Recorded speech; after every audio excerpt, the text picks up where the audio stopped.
My own son stands up at a charity gala and decides to auction me off for $1 in front of 200 people.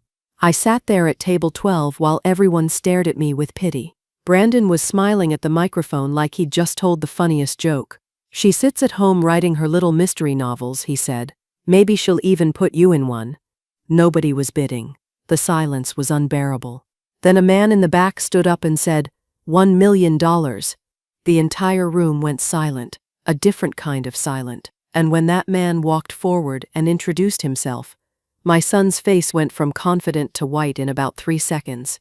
Because here's what Brandon didn't know, what nobody in that room knew. While he was up there humiliating me, someone had been sitting in the back, watching everything, knowing exactly who I really was. And what that person said next turned the most embarrassing moment of my life into the sweetest moment of vindication I could have ever imagined. But to understand how we got here, I need to take you back 5 years, to the day I turned 60 and decided to stop living for everyone else.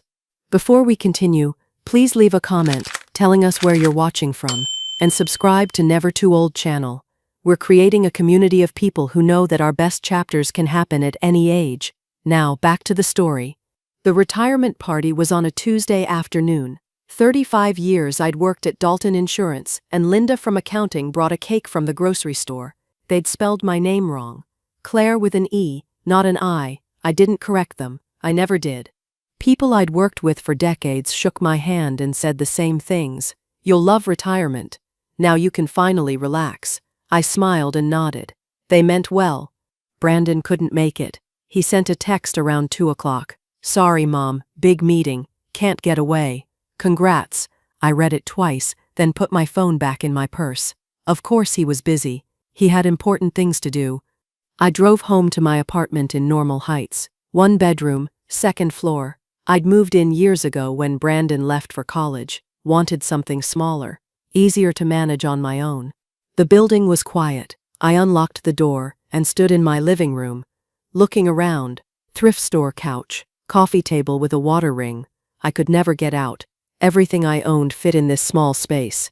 I made tea and sat at the kitchen table. The afternoon sun came through the window. I could see the dust on everything. 60 years old, single mother, high school graduate who never went to college. That was my resume. That was all I'd ever be. Mark's voice was still in my head sometimes. He'd been gone for over 30 years, but I could still hear him. "You're not smart enough for college, Claire. Why waste the money?" He'd said it when we were dating, said it after we got married. I'd believed him. Brandon used to ask about it when he was younger. "Why didn't you go to college like other moms?" Not mean, just curious. But every time he asked, I felt smaller, like I'd failed some basic requirement. The other moms had degrees. The other moms had careers. I had a job answering phones and filing paperwork. I'd done my best, worked every day, made sure the rent was paid and there was food in the fridge, put him through college on a payment plan that took everything I had, but my best had never felt like enough. Now he worked at that finance firm downtown, wore expensive suits, made good money. I was proud of him. Of course I was, but sometimes when we talked, I could hear the distance in his voice, like he'd moved into a world I didn't belong in. The tea got cold while I sat there. The apartment was so quiet I could hear Mrs. Rodriguez walking around upstairs. I wondered if this was it now, sitting alone in a small apartment, waiting for my son to remember to call. I looked at the laptop on the counter. I'd bought it a few months earlier, told myself it was for staying connected. But there was something else I'd thought about doing with it.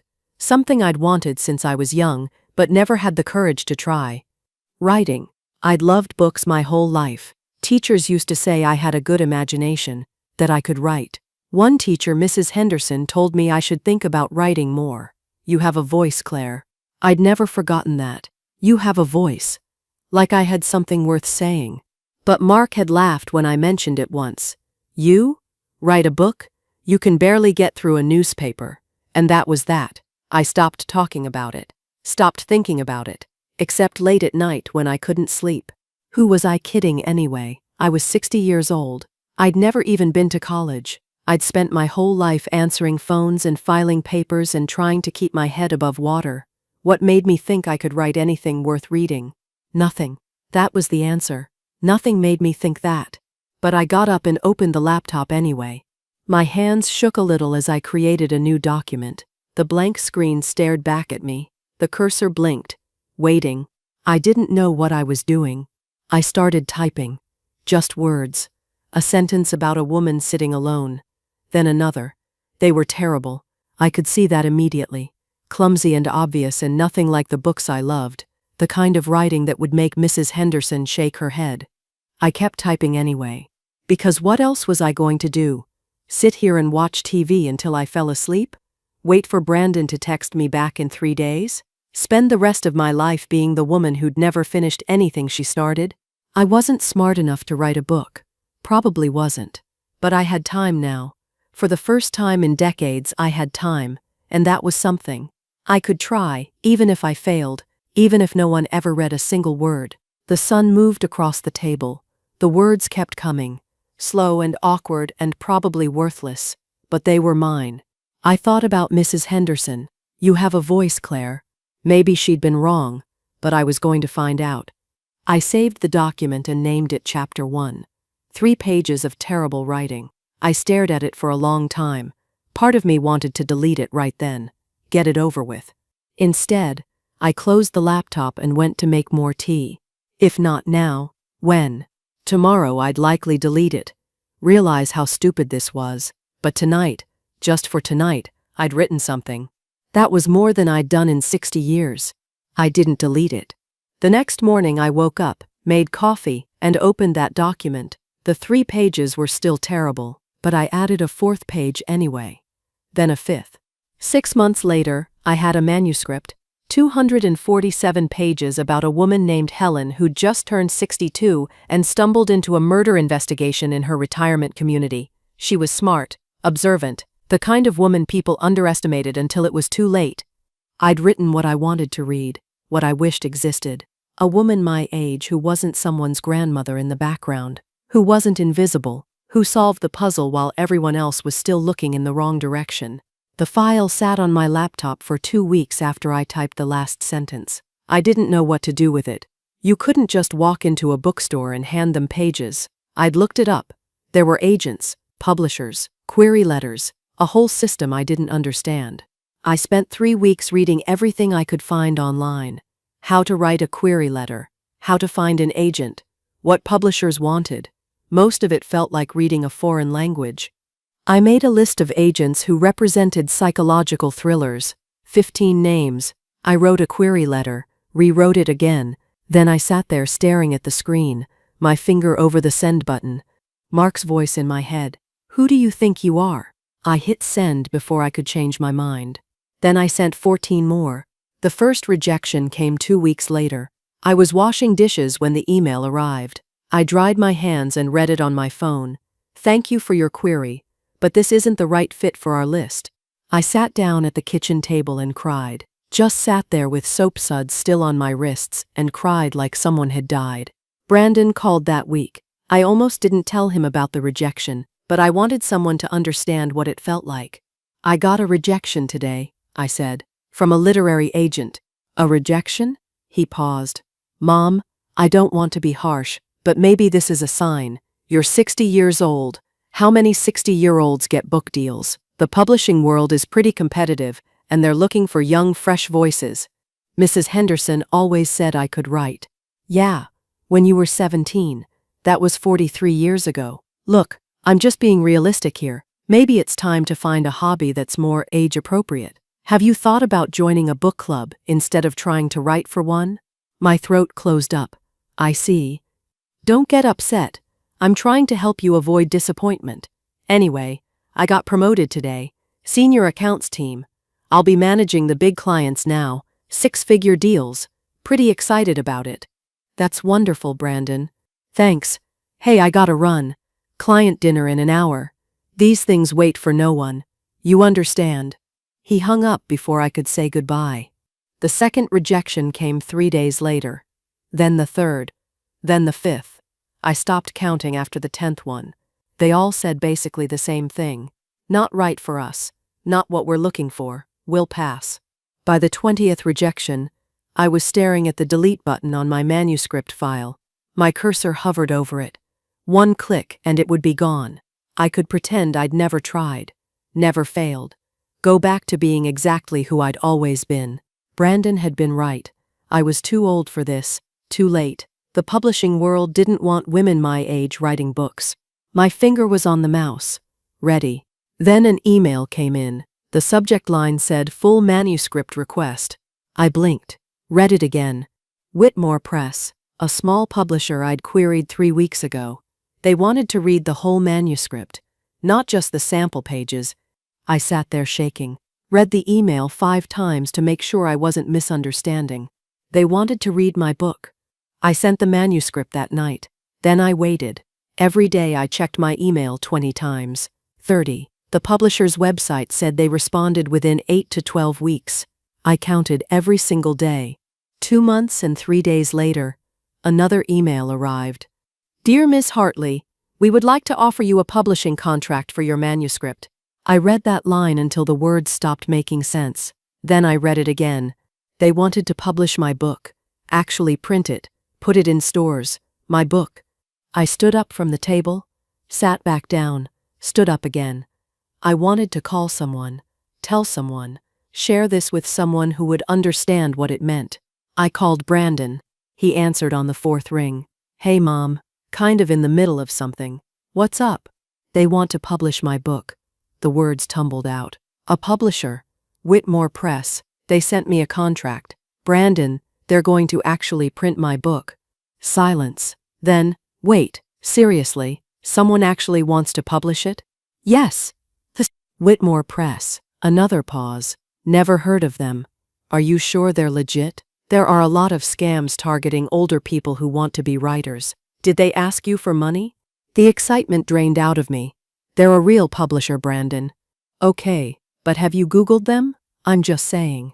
A real publisher probably wouldn't want, no offense, but what kind of publisher goes after first-time authors your age?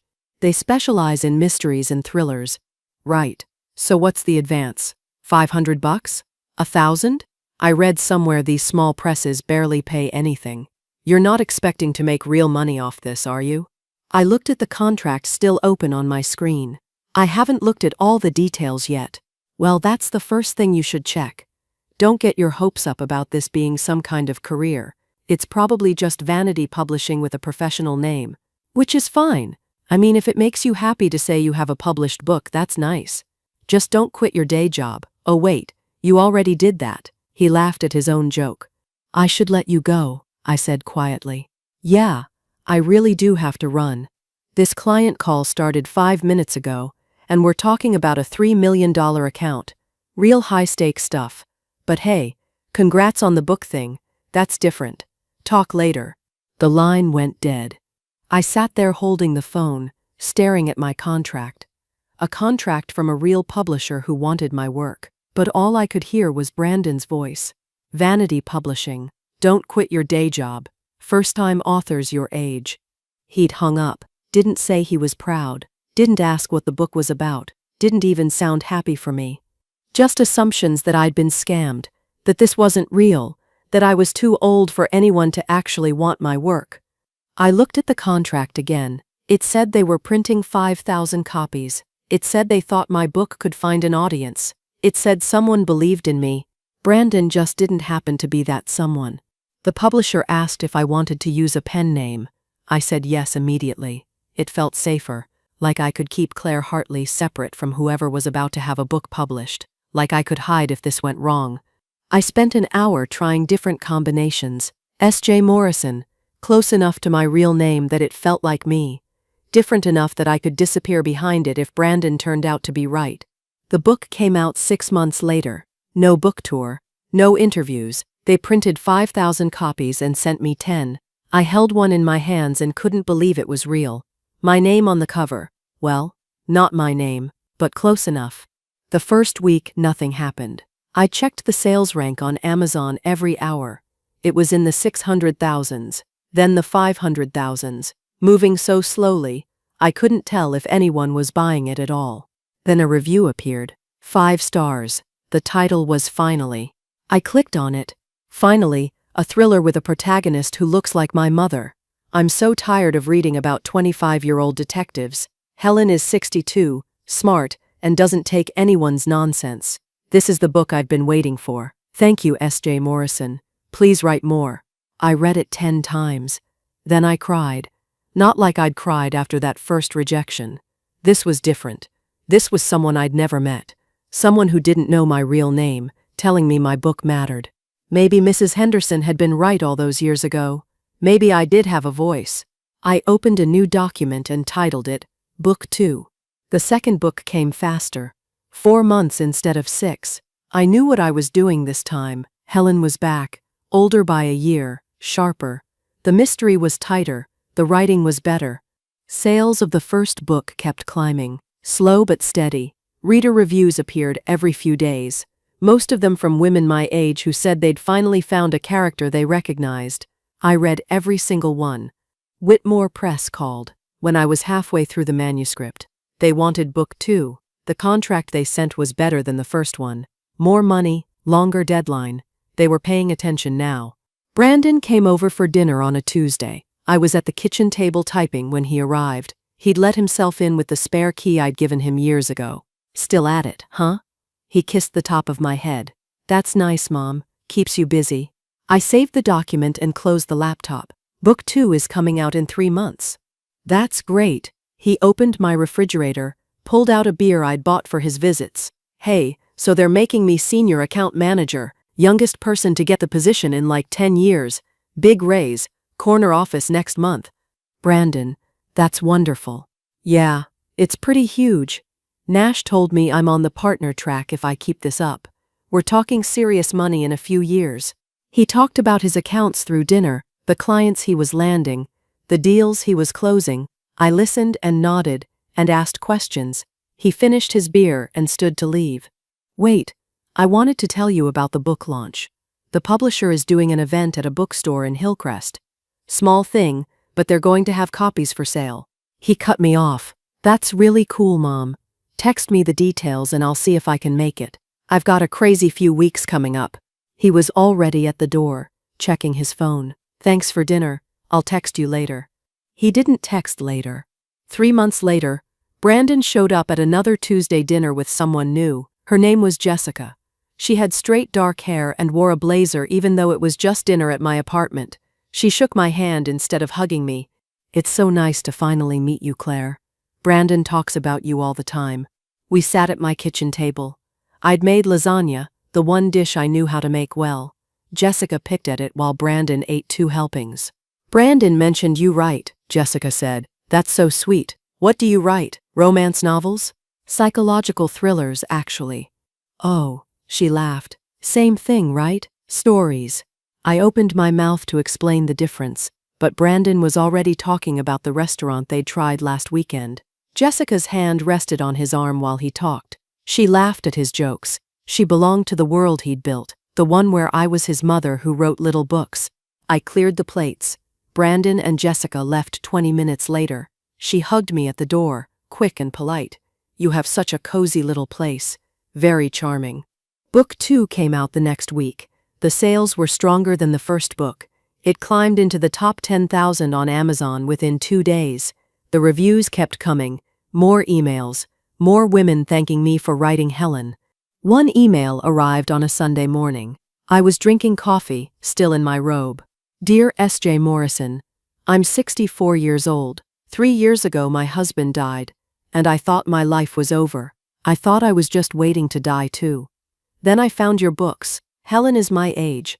She's smart and capable, and doesn't let anyone dismiss her. Your character showed me I'm just beginning. Thank you for giving me hope. Please keep writing. We need you.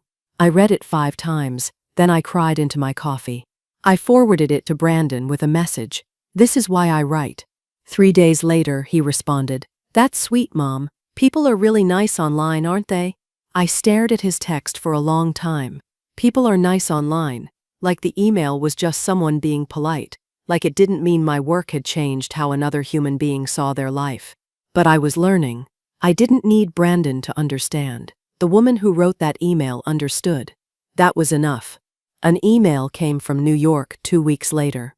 The sender's name was Patricia Reeves, literary agent. I almost deleted it, thinking it was spam. Dear Ms. Morrison, I've been watching your sales trajectory with interest. Your books are finding an audience in an underserved market. I'd like to discuss representation for your future work. Would you be open to a conversation? I Googled her. Patricia Reeves represented best-selling thriller writers, real ones, the kind whose names I recognized from bookstore displays. We talked on the phone the next day. She had a direct way of speaking that reminded me of Helen. You're writing for women our age, and publishers are finally paying attention. Your numbers are good. Not great yet, but growing consistently. I think with the right publisher and marketing, you could be hitting lists. Real lists. You mean? I mean USA Today to start. New York Times if we do this right. Book 3 is going to be the turning point. Are you working on it? I just started. Good. Finish it. Send it to me. I'll find you a bigger house. I signed with Patricia a week later. She called me by my real name in private, Claire, but to the publishing world I was S.J. Morrison. She was fine with that. Whatever makes you comfortable, the work is what matters. Over the next months, Patricia taught me things Whitmore Press never had. How to negotiate. What to ask for. What I was worth. She talked about marketing budgets and promotional tours like they were normal things authors did. Like I was a normal author who deserved those things. Book 3 sold to a bigger publisher. Real advance. Marketing budget. They wanted to put my book in airports. I called Brandon to tell him. I'd tried to stop needing his approval, but this felt big enough that he'd have to recognize it. They want to put my next book in airport bookstores, I said. A major publisher. Patricia says it could hit the USA Today list. Wow, they're really going for this, huh? His voice sounded distant, distracted. Well, good for you, Mom. At least it keeps you occupied. Better than sitting around the apartment all day. Keeps you occupied. Like writing 3 books that people actually read was just something to fill my time. Like I was doing crossword puzzles. I should go, I said. I know you're busy. Actually, wait. I wanted to tell you. Jessica and I are engaged. We're doing a courthouse thing next month. Nothing fancy. My chest tightened. Brandon, that's wonderful. Let me help you plan something. A small reception at least, or, nah. We want to keep it simple. Jess isn't into big weddings, just close family. We'll send you the details. They got married on a Tuesday afternoon. I wore the nicest dress I owned and sat in the small chapel with 5 other people. Jessica's parents, her sister, 2 of my old co-workers I'd invited because I didn't want to sit alone. The ceremony took 12 minutes. Afterwards, Jessica's parents hosted a dinner at a restaurant in La Jolla. White tablecloths. Wine. I couldn't pronounce. I sat at the end of the table. Jessica's sister asked what I did. Before I could answer, Jessica jumped in. This is Brandon's mom. She writes books as a hobby. Her sister smiled. Oh, that's nice. What kind of books? I opened my mouth, closed it. Brandon was talking to Jessica's father about a client. He hadn't heard, or he'd heard, and didn't correct her. Mysteries, I said finally. I write mysteries. How fun. I should pick one up sometime. She never asked for the title. I didn't offer it. I left before dessert. Said I wasn't feeling well. Brandon walked me to my car. You okay, Mom? I'm fine. Just tired. Thanks for coming. I know it wasn't a big thing, but it meant a lot to have you here. He hugged me, got back to his new wife and her family, and the life he was building that had less and less room for me in it. I drove home through streets I'd known for 40 years, turned on the radio, turned it off, sat at red lights and thought about that woman's email. The one who said my books gave her hope. Brandon didn't understand my work. Maybe he never would. Jessica called it a hobby. Patricia called it a career. I knew which one was right. Book 4 hit the USA Today bestseller list 2 weeks after release. She called me while I was at the grocery store, staring at a display of my own book in the checkout lane. Claire, you did it. Bestseller. I stood there holding a box of pasta, looking at S.J. Morrison's name on that list. Number 17. The money came next. Royalties from 4 books. Foreign rights in 15 countries. Audiobook sales. My accountant called about estimated taxes. The numbers on the screen didn't look real. Over $700,000 in the past year. I'd made more writing in 12 months than I'd made in a decade of answering phones. Patricia explained the production schedule when I asked how I'd managed 4 books in 5 years. You write clean, Claire. Minimal editing. Your deadlines are tight, but you hit them. Most authors can't sustain this pace, but you can. I didn't tell her I'd been writing every day because I didn't know what else to do with myself. That the stories kept coming because Helen kept showing up in my head with new mysteries to solve. Life changed in small ways. I stopped checking price tags at the store. When my car made a strange noise, I took it to the mechanic without calculating whether I could afford the repair. The constant anxiety about money started to ease.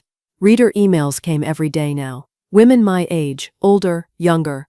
They wrote about feeling invisible, about being dismissed, about reading Helen, and feeling seen for the first time. I answered every single one. The confidence that had been growing settled in my bones. I was a writer, not someone who wrote as a hobby, not someone filling time, a real writer with 4 published books and a 5th one due in 2 months. Book 5 was different, darker. Helen was 65 now, the same age as me. She'd lost someone close to her and was questioning everything. The words came hard, but they came true. I was deep in chapter 12 when my phone rang, Brandon's name on the screen. I let it go to voicemail, called him back an hour later when I'd finished the scene. Hey Mom, did you get my message? Sorry, I was writing. What's up? I need your help. Big favor. Something in his tone made me save my document. What kind of favor? The firm is doing our annual charity gala. It's huge this year. We're raising money for children's literacy, and I'm heading up the whole thing. Nash is going to be there, all the partners. I'm up for senior manager, so this has to be perfect. That sounds important. What do you need? Honestly, everything. Vendor coordination, seating charts, day of management. It's in 3 weeks and I'm drowning. Jess is slammed with this campaign at work, and I thought, you're home anyway. You're not busy, right? I mean, just writing. This is really important for me, Mom. I looked at my laptop. Chapter 12 was half done. My deadline was 8 weeks away. Patricia had mentioned important meetings coming up, potential opportunities she wanted to discuss. I have a deadline in 2 months, and Patricia has some things scheduled.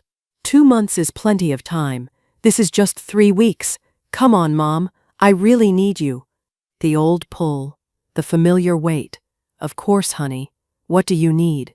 He exhaled. Everything, honestly. Can you come by tomorrow? I'll give you all the details. Vendor list, budget, seating chart template. You're so good at organizing this kind of stuff. We hung up. I sat at my kitchen table looking at the document still open on my screen. Chapter 12 could wait a day. 3 weeks wasn't that long. I'd finish book 5 after the gala. Brandon needed me. The next 3 weeks blurred together. I called florists about centerpiece options, coordinated with caterers about menu restrictions, created seating charts for 200 guests, moving names around until Brandon approved, confirmed the venue, the parking, the audio-visual setup, followed up with the printing company about programs, checked and rechecked the timeline for the evening. Patricia called in week 2. Claire, we need to talk about these meetings you keep rescheduling. There's significant interest in your work right now. Time-sensitive interest. You're missing important opportunities. I know. I'm sorry. It's just 3 more weeks. Family thing. After the gala, I'll be fully available again. She sighed. The kind of sigh that said she'd had this conversation with other clients who'd made the wrong choice. All right, but you're turning down significant interest. I hope this is worth it. I didn't ask what the interest was. Didn't have time. Brandon needed updated numbers for the donations tracker. The caterer had questions about the vegetarian options. The venue needed final head count. Jessica stopped by one afternoon while I was on the phone with the florist. She let herself in, set her purse on my counter. Still working on the gala stuff? She asked when I hung up. Just confirming the flower delivery time. That's great. I mean, you're home all day anyway, right? It's not like you have a real office to go to. I looked at her expensive handbag, and her silk blouse, and her nails that someone else had painted. I have deadlines, Jessica, for my books. Oh, right, your books, she smiled. Brandon appreciates this, He's so stressed with the real work, the client stuff. This helps him out a lot. The real work, as opposed to my books, which were apparently not real work. She left before I could figure out what to say. Brandon called that night. I was trying to write, staring at chapter 12 with no idea what came next. I'd been away from it for 10 days and the thread had gone cold. Mom, the seating chart is wrong. You have the Anderson group at table 7, but they can't sit near the Williams family. There's bad blood there. Can you fix it? Brandon, I'm trying to write. Can this wait until tomorrow? Not really.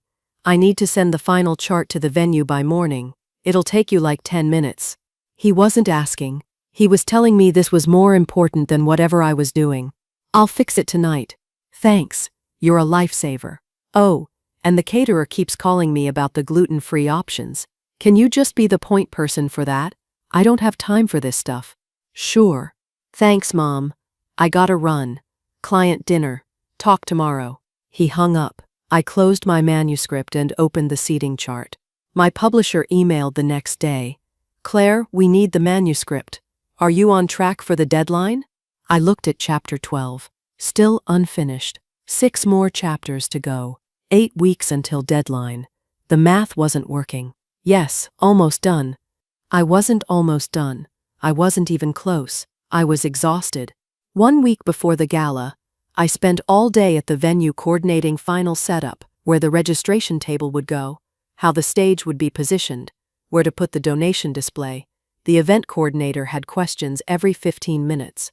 I got home at 7, opened my laptop, stared at the words on the screen. Nothing came. My brain was full of seating charts and vendor confirmations and Brandon's voice saying this was really important for him. I hadn't written in 3 days, the longest gap since I'd started book 5. The venue coordinator called with another question. I answered it, closed the laptop, made tea I didn't drink. I was at the venue again the next afternoon, checking on the floral delivery, when I heard voices in the hallway. Brandon and Jessica. I was about to call out to them when Jessica's voice carried through the corridor. At least your mom has something now with her books. Remember when she was just nothing? This is better. I stood there holding my clipboard, the flower order form in my hand. My son's voice responding, but I couldn't hear what he said over the ringing in my ears. Nothing. That's what Jessica thought I'd been. Nothing. I drove home in silence, sat at my kitchen table, opened my laptop, stared at the blank screen where words should be. Patricia's voice in my head. You're turning down significant interest. Jessica's voice. When she was just nothing. Brandon's voice. You're not busy, right? Just writing. I looked at the calendar. 1 week until the gala. Then I could go back to my life. Back to Helen in chapter 12 and being S.J. Morrison, instead of Brandon's mom who had nothing better to do. After the gala, I told myself, after the gala, I'd set boundaries. I'd say no. I'd put my work first. I'd been telling myself that for 3 weeks. I closed the laptop without writing a single word. The gala was on a Saturday night at the Grand Colonial in La Jolla. The venue I'd spent 3 weeks coordinating, the flowers I'd ordered, the seating chart I'd rewritten 6 times, the timeline I'd created down to the minute. I arrived at 6, an hour before guests. Brandon was there with Jessica, both of them in formal wear. He looked sharp in his tuxedo, important, like someone who belonged in rooms like this. Mom, you made it. He kissed my cheek. Everything looks perfect. You did an amazing job. I was wearing a black dress. Simple, elegant enough for the venue. Jessica's eyes swept over me once. She didn't say anything. Neither did Brandon. 200 guests arrived over the next hour. Crystal chandeliers overhead. White tablecloths. Centerpieces with white roses. It really did look perfect. Mr. Gregory Nash arrived with his wife Linda. I recognized him from the photos Brandon had shown me. Silver hair, expensive suit, Brandon's entire future walking through the door. Nash took a seat at the head table with the other senior partners. I found my seat, table 12, in the back. Not with Brandon and Jessica, who were at table 1 with the firm's leadership. The place card had my name written in calligraphy. I sat down between an elderly couple I didn't know. Brandon was working the room, shaking hands, laughing at jokes. Jessica beside him, her hand on his arm. They looked like they belonged together, like they belonged here. I watched him from table 12 and felt proud despite everything. This was his night, his moment. Dinner started, salad, then the main course. I picked at my food, watched the room. Everyone was having a good time. The event was a success. The auction started after dinner. The auctioneer was professional, energetic. Items went up one by one. Private golf lessons with the firm's CEO went for $25,000. A weekend at an exclusive Cabo resort with private yacht access for $40,000. A rare wine collection, vintage 1982 Bordeaux, for $35,000. The totals kept climbing. Brandon stood near the stage, watching the numbers. I could see him relaxing. The money was pouring in. Mr. Nash was smiling. The partners were pleased. The auction kept going. Brandon was loose now, joking with people at his table. I saw him lean over to Jessica, whisper something. She laughed, nodded, said something back. He looked around the room with this satisfied smile. Everything was going perfectly. The money was rolling in. Nash was pleased. He'd pulled this off. Then he stood up, walked toward the microphone. Something in the way he moved made my chest tighten. That confident swagger, the grin on his face. He grabbed the microphone, tapped it twice. "Ladies and gentlemen, I have a special last-minute item." I knew, right then, I knew something bad was about to happen. The room's attention shifted, 200 faces turning toward him. I'm auctioning off lunch with my wonderful mother. And there it was. The most embarrassing moment of my life, unfolding in front of 200 people while my son smiled like he'd just told the funniest joke in the world. Silence, then scattered, nervous laughter, people looking around to see where his mother was sitting. She sits at home writing her little mystery novels. Maybe she'll even put you in one. More uncomfortable laughter. People glancing at each other, not sure if this was a joke or serious. I kept perfectly still, hands folded in my lap, face neutral. Starting bid, $1. Come on, who wants to have lunch with my mom? Complete silence now. No one was bidding. No one was laughing anymore. People were looking at me with something like pity. Some looked away, embarrassed for me, embarrassed for him. I'd had years of practice at this. Years of Brandon saying things that cut without meaning to.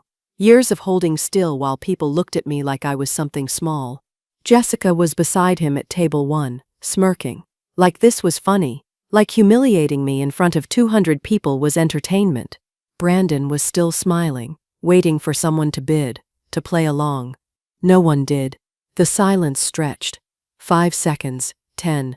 Brandon's smile starting to look uncertain. Then a voice from the back, clear, calm, $1 million. The room went silent. A different kind of silent. Every head turned. A man stood up slowly. Distinguished, maybe 50, dark suit. He started walking toward the front. Every eye in the room following him. Brandon's smile froze. "I'm sorry, what?" I said $1 million. The man's voice carried clearly through the room. "I'm Peter Lawson, head of content development at Netflix." Brandon's face went pale. "Netflix? I don't understand." Peter stopped in the center aisle, turned to address the entire room. Not Brandon, everyone. For those who don't know, this woman is S.J. Morrison, best-selling author of the Silent Witness series. A gasp from somewhere in the crowd. A woman at a nearby table pulled out her phone, started typing frantically. "Oh my God," she said, loud enough for people around her to hear. "I've read all her books." Another guest stood up. "Wait, you're S.J. Morrison? My entire book club is obsessed with you." A woman from table 3, the Silent Witness series? Helen is my favorite character. Peter continued, his voice calm and professional. "Miss Hartley, I've been trying to reach you for 2 months about a significant opportunity." He turned to look directly at me. "We want to adapt the Silent Witness series, all 4 books, full production deal with Netflix." People gasping, phones coming out. Someone took a photo. "This is extremely time-sensitive," Peter said. "We have a limited production window. The deal we're discussing is worth tens of millions of dollars. When your agent mentioned you were unavailable because you were helping family with a charity commitment, I did some research. Your son's firm. This gala. I took a calculated risk you'd be here." Peter turned back to the room. "Miss Hartley holds all the rights to her work. Without her approval, none of this moves forward. $1 million is more than fair for the opportunity to finally meet with her. But we need to move immediately. Every day we delay, We risk losing our production slot." The auctioneer found his voice, stammered. "That's the highest single donation of the entire evening." The room erupted. Applause, people standing, moving toward me. "Can I take a photo with you? I didn't know you were local. When is book 5 coming out? Will you sign my copy? I'll buy a physical one." Brandon was frozen at the microphone. Jessica had gone completely white beside him. Mr. Nash was watching Brandon. The look on Nash's face wasn't pride, it was disappointment. Slowly shaking his head. People were crowding around me, asking questions, wanting photos, telling me how much Helen meant to them. Brandon had always said, "That's nice, Mom," in the voice you use for a child showing you a crayon drawing. Jessica called it a hobby. I was too old, too late, doing something that wasn't real work. And now 200 people knew my name. A woman my age grabbed my hand. Her eyes were wet. "You made me feel visible again. Thank you." I'd spent most of my life invisible. To Mark, to Brandon, even to myself sometimes. But not to these people, not to the readers who wrote me emails, not to the women who saw themselves in Helen. Brandon was still standing at the microphone, watching this, finally seeing what I'd been trying to tell him. Mr. Nash stood up from the head table, walked over. The crowd parted for him. "Miss Hartley," he said, "I just learned you're S.J. Morrison. My wife Linda is a huge fan of your work. She's read all 4 books. I had no idea Brandon's mother was you. He never mentioned it." My son hadn't told him, hadn't mentioned it, because to Brandon, what I did wasn't worth mentioning. "I use a pen name," I said. "It keeps things separate." Nash shook his head slowly. "We would have been honored to have you at our table. A best-selling author. A Netflix deal. This is remarkable. Remarkable." Brandon had called it keeping me occupied. "My wife tells me book 3 changed how she saw herself after retirement," Nash continued. "She felt invisible. Your character gave her hope." I could see my son across the room, watching his boss shake my hand, watching me be someone he'd never bothered to see. Nash's wife Linda appeared beside him. "Miss Hartley, I can't believe it's you. I've read all 4 of your books. I finished book 4 last month. Helen is incredible. You've been sitting here all evening and Brandon never told us." She glanced toward Brandon, her voice cooled. "Your son is very fortunate to have you." Peter appeared beside me. "Miss Hartley, shall we find somewhere quieter to talk?" I looked around the room one more time, at the people still wanting to talk to me, at Jessica, pale in her chair, at Brandon standing alone where he'd humiliated me 10 minutes ago. "Yes," I said, "let's talk about my books. Not my little mystery novels, not my hobby, my books." I walked toward the exit with Peter, past Brandon's table, made myself look at him. He looked back at me like he'd never seen me before, like I was a stranger. Maybe I was. Maybe I'd been a stranger to him all along, and he'd just never bothered to notice. The cool air hit my face as we stepped outside. Peter was already talking about production schedules and casting ideas, but I was still thinking about that room, about Brandon's face, about Nash's disappointment, about people finally seeing me, about feeling visible for the first time in my life. I talked with Peter for an hour outside the venue. Production timelines, casting ideas, rights negotiations. He was professional, enthusiastic. This was real. This was happening. When I got home, my phone had 17 missed calls, 12 texts, and off and went to bed. The next morning, I sat at my kitchen table with coffee, laptop open but not writing yet. My phone was still off. I wasn't ready to look at the messages. Wasn't ready to process what had happened. The doorbell rang at 9. I looked through the peephole. Brandon. He was wearing jeans and a t-shirt, not his work clothes. His eyes were red. He looked like he hadn't slept. I opened the door, didn't say anything, just stepped back to let him in. He came inside, stood in my living room, the same living room where he'd eaten dinner 100 times, where he'd dismissed my work, where Jessica had called my apartment cozy. I sat at the kitchen table, waited. He sat across from me, opened his mouth, closed it, tried again. "Mom, he stopped, started over. "Mr. Nash pulled me aside after you left. I didn't say anything. He asked me how I could speak about my own mother that way. In front of clients. In front of everyone. Brandon's voice was rough. He said it showed poor judgment, poor character, that the way someone treats their family says everything about who they really are. I took a sip of coffee. Let him keep talking. I thought I was being funny. I thought it was just a harmless joke. His voice cracked. But it wasn't harmless, and your work isn't something to joke about. It never was. I set my cup down. No, Brandon, it's not a hobby. It's my career. It's who I am. His eyes filled with tears. Netflix, $1 million donation, USA Today bestseller, and I called your work little mystery novels in front of everyone.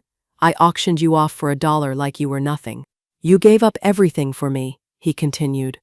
Working all those years to put me through school. Your dreams, your whole life, and I treated your success like it was nothing, like it didn't count because it wasn't what I do. You did, I said quietly. I tried to tell you. You never actually listened. I'm so sorry. He was crying now. I don't have an excuse. I was stupid and selfish and I hurt you. I'm so sorry, Mom. The old pull was there. The instinct to smooth this over. To say it's okay. To make him feel better. To be the mother who fixed everything. But it wasn't okay. And I wasn't going to say it was. I love you, I said. I'll always love you. But things have to change between us. He leaned forward. Anything. Tell me what you need, please. I took a breath. I need you to stop expecting me to drop everything when you call. I have deadlines. I have meetings that matter. My work is real work, Brandon, not something to fill my time. He nodded, wiping his eyes. I need you to actually listen when I talk about my work, not just nod and change the subject to your life. And I need you to understand that I'm not just your mother. I'm Claire. I'm a writer.